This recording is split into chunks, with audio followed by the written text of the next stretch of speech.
எனக்கு வந்து கதை சொல்கிறாங்க இல்லையா, ம். ஆமா. அப்போவே நான் வந்து அதை உன்னிப்பாக கவனிப்பேன் அவங்க என்ன சொல்கிறாங்கன்னு. ம்.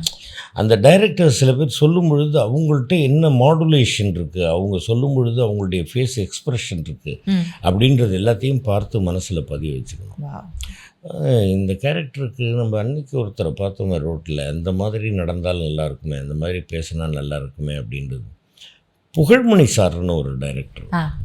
ராமநாராயணன் சார்ட்டு இருந்தாங்க. அவங்க வந்து ஒரு படத்தில் வந்து ஒரு இந்த திக்குவாயி இருக்கும் இல்லையா, அந்த மாதிரி ஒரு மேஸ்திரி கேரக்டர் ஆக்ட் பண்ணேன். அந்த மாதிரி கேரக்டர்ஸ் ஆக்ட் பண்ணும்பொழுது அது கொஞ்சம் ரிஸ்க்கு. ம். என்னன்னு கேட்டிங்கன்னா, அப்படியே கொஞ்சம் கண்டினியூஸாக நீங்கள் பேசிட்டீங்கன்னா அதே மாதிரி வரும். நார்மலா இருக்கும்போதே. ஆமா. ஓகே.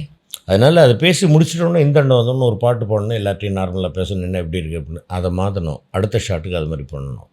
அதே மாதிரி வந்து மொழி படத்துக்கு நான் தூங்காமல் உட்கார்ந்திருந்த அந்த பிரமை கண்களில் தெரிய வேண்டும், முகத்தில் தெரிய வேண்டும் அப்படிங்கிறதுக்காகவே அந்த மாதிரி தூங்காமல் இருந்து காலையில் லைட்டாக ஜிம்முக்கு போய் சும்மா ட்ரெட்மில் மட்டும் பண்ணிவிட்டு அப்புறமா லொக்கேஷனுக்கு போய்ட்டு அப்படி படுக்கிறது, தூங்குறதுல எல்லோரும் பேசுகிறது கேட்டுக்கிட்டே இருக்கும்.